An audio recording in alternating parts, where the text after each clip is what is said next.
I hit this topic really hard in the A block yesterday, and I equate this to, the 50s, 60s, the industrialization of America, post-World War II, and stocks were rewarded for big capex spends. And I think the street has it wrong too. Obviously, though, they're recoiling over all of this spending. Why, in your opinion, is the so-called smart money wrong about this?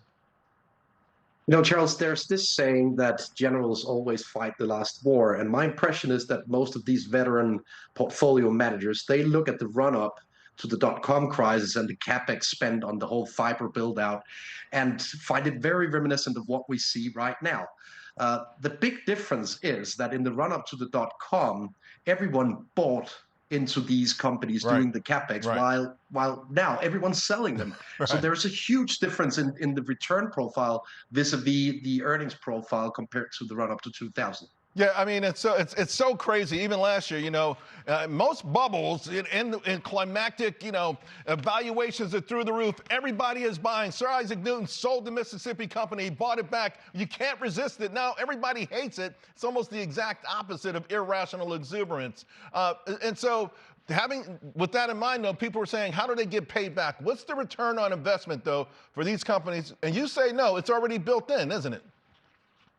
Yeah, I mean, look at the backlog of the Max 7, for example. It's a highly overlooked fact that they keep reporting a stronger and stronger backlog in their quarterly reports. We're talking more than $1 trillion now for these 7 companies combined. And the backlog is actually growing more than the capex if you look at it in nominal dollars. So, I mean, they're largely building to satisfy a future demand that has already been agreed upon. I think that's highly overlooked and something that will slowly but surely lead the market to accept that the return on investment is actually very decent here. I agree. There's going to be this one-day epiphany, right? 2 years ago, they weren't spending enough or they couldn't keep it up. Now they're spending too much. The pendulum's going to swing back. Hey, your note also said that Ray Dalio is wrong about the end of globalization. What do you mean? I think Ray Dalio is wrong when it comes to the end of globalization of labor. And the recent hearing on Waymo in Congress was kind of an eye-opener to me, because Waymo basically told the Congress that if something went wrong with one of their autonomous vehicles, a guy in the Philippines would take over the steering wheel remotely. And I looked into the topic, and you see a great exponential trend of remote jobs actually moving outside of the US with the assets staying local. So the car is still in the US, but it will be driven in case of emergency by a guy in the Philippines. So that's hyper digitization and hyper globalization, isn't it?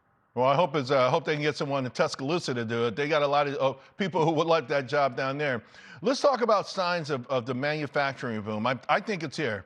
You had a lot of data going back to the ISM data, manufacturing data, factory orders, manufacturing orders, and then this morning, Philly Fed. Both of these lines look absolutely phenomenal. Everything you want in the Philly Fed went up. Everything you want to go down, like prices went down. Just your thoughts. Are we here? Has the manufacturing boom begun? Yes, and I think it's very likely that we will reach, say, 57 to 60 index level territory for ISM before the summer. The reason why I'm saying so is that we see the capex cycle spilling over to the on-ground domestic activity in the US now. The whole bonus depreciation for capex restarted Jan 19th with the One Big Beautiful Bill. And we see executives all over the place taking advantage of that. So this will be a great capex year ahead of the midterms, and it's everything that the administration is planning for. I think so. All the signs are there, Andreas. Thank you very much. When I saw your article, the timing couldn't be better. Appreciate you coming on. Thank you.